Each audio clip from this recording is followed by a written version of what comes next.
Hello बच्चों, चलिए प्रश्न को पढ़ते हैं और समझते हैं। यदि एफ एक्स प्लस वाई बराबर एफ एक्स गुणा एफ वाई प्रत्येक X comma Y belongs to R के लिए, और फिर कहा गया है एफ 5 बराबर 2 है तथा एफ डैश 0 बराबर 3 हो, तो एफ डैश 5 का मान है। और हमें विकल्प ए बी सी और डी, 4 विकल्प इस प्रश्न के लिए दिए गए हैं, जिनमें से हमें सही विकल्प का चुनाव करना है।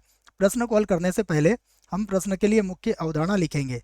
तो प्रश्न के लिए मुख्य अवधारणा जिसकी सहायता से इस प्रश्न को हल किया जाएगा। मुख्य अवधारणा में हम अवकलनीयता की शर्त को लिखेंगे कि यदि कोई फलन x बराबर ए पर अवकलनीय है, कोई भी फलन हो सकता है, यहाँ लिख देता हूँ मैं एफ एक्स एक्स बराबर ए पर अवकलनीय है। यदि अवकलनीय है तो एफ डैश ए जो बराबर होगा वो बराबर होगा एफ डैश ए प्लस के, और ये बराबर होगा एफ डैश ए माइनस के। जहाँ पर ए प्लस से हमारा तात्पर्य है इसका दायां अवकलज, और ए माइनस से हमारा तात्पर्य है बायां अवकलज। दायां अवकलज और बायां अवकलज बराबर होता है तब वो एफ डैश ऑफ ए के बराबर हो जाता है बच्चों। तो इस प्रश्न में हम इसी की मदद लेने वाले हैं। अब हमें जो दिया गया है उसकी बात करते हैं। सबसे पहले हमें एक फलन दिया गया है एफ एक्स प्लस वाई, और ये बराबर दिया है एफ एक्स गुणा एफ वाई के। ये दिया गया है हमें।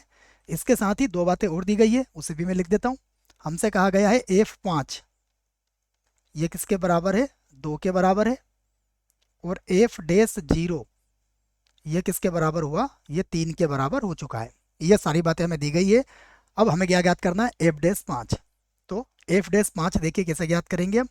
एफ डैश 5 को ज्ञात करने के लिए हम लोग एक तरीका ये अपना सकते हैं, एफ डैश 5 प्लस निकाल दें, या फिर एफ डैश 5 माइनस ज्ञात कर दें। या तो 5 पर दायां अवकलज या 5 पर बायां अवकलज, तीनों ही बराबर होंगे। तो हम इनमें से कोई दो को लेके इस प्रश्न को हल करने वाले हैं। तो यहाँ से मैं लिख लेता हूँ एफ डैश 5 बराबर, यहाँ पर हम दाएं अवकलज का प्रयोग कर लेते हैं। तो दायां अवकलज क्या होता है? लिमिट एच का मान 0 की ओर अग्रसर, और ये बन जाएगा एफ 5 प्लस एच माइनस ये हो जाएगा एफ ऑफ 5, और बटे में कितना आ जाएगा?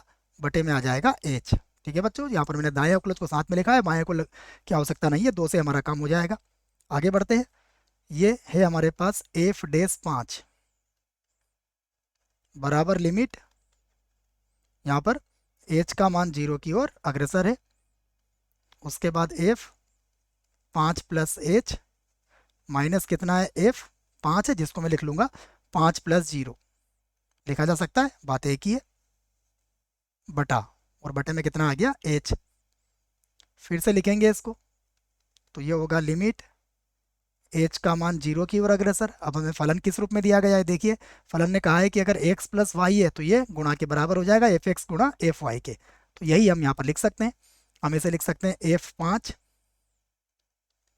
गुणा एफ एच हो जाएगा ये, माइनस ये भी इसी प्रकार, ये हो जाएगा एफ 5 और गुणा हो जाएगा एफ 0 से,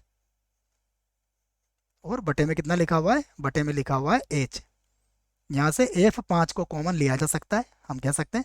तो F5 को मैं यहाँ से कॉमन ले लेता हूँ। F5 को हमने यहाँ से कॉमन ले लिया, तो अब होगा लिमिट h का मान 0 की ओर अग्रसर, ये हो जाएगा एफ एच। एच को लिख सकता हूँ बच्चों में 0 प्लस एच, माइनस क्या बचेगा यहाँ पर? F0, और बटे में कितना आ जाएगा? बटे में आ जाएगा h। और ये सब कुछ किसके बराबर चल रहा है? ध्यान से देखना, ये एफ डैश 5 के बराबर चल रहा है, जिसका मान हमें ज्ञात करना है। तो फिर से लिखूंगा एफ डैश 5 बराबर एफ 5 तो वैसे ही रहेगा। अब ध्यान से देखिए, ये 0 plus H minus F of 0 बटा एच, ये किसके बराबर हो जाएगा? ये बराबर हो जाएगा एफ डैश 0 के। अब एफ डैश 0 समझ में आ गया होगा आपके, क्योंकि 0 प्लस एच और 0 और बटा एच है। तो यहाँ पर 0 पर हम क्या है, ये एक तरीके से अवकलनीय है, यूँ कह सकते हैं आप, या फिर दायां अवकलज हो गया 0 पर, ऐसा भी बोल सकते हैं। अब मान रख लेते हैं हम जो जो मान दिए गए हैं। हमें मान ज्ञात करना है एफ डैश 5 का, और मान दिया हमें एफ 5 का। एफ 5 का मान देखते हैं कितना दिया है। एफ 5 का मान है 2 और एफ डैश 0 का मान है 3, तो 2 गुणा 3 हो जाएगा ये। यहाँ पर लिख देंगे 2 और गुणा में आ जाएगा 3, हल करेंगे तो कितना आएगा 6। तो ये हमारे प्रश्न का उत्तर होगा। विकल्प देख लेते हैं। विकल्प ए में लिखा हुआ है 6, अर्थात विकल्प ए जो है इस प्रश्न के लिए सही विकल्प है। बच्चों, आशा करता हूँ आपको इस प्रश्न का उत्तर समझ में आया होगा। धन्यवाद।